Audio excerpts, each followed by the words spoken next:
Eh, paano ka mabilis? 70. Oo, ang dami naman. Okay lang.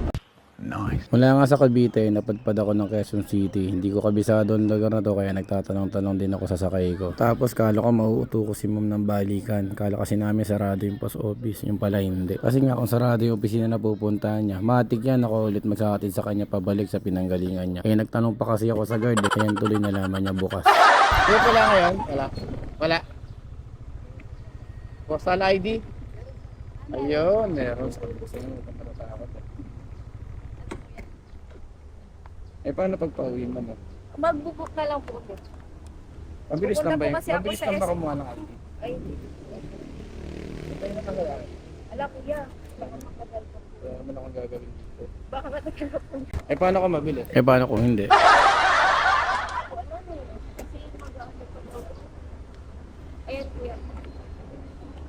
70. Oo, ang dami naman. Okay lang. Kunwari ka pa, ayaw mo, pero gusto mo naman. Pag ano ma'am, pag mabilis, text mo ako. Tingnan ko lang po. Sige. Text na lang kita rin. Kung mabilis ang proseso, ang tanong, paano kung 2 oras yung proseso ng ID? Eh, di 2 oras ka rin dyan. Huwag ganun. Quezon City yan, papi. Maraming booking dyan. Di ka masisiro dyan, kaya magantay ka ng booking. Kasi hindi lahat ang iniiwan binabalikan. Ganun.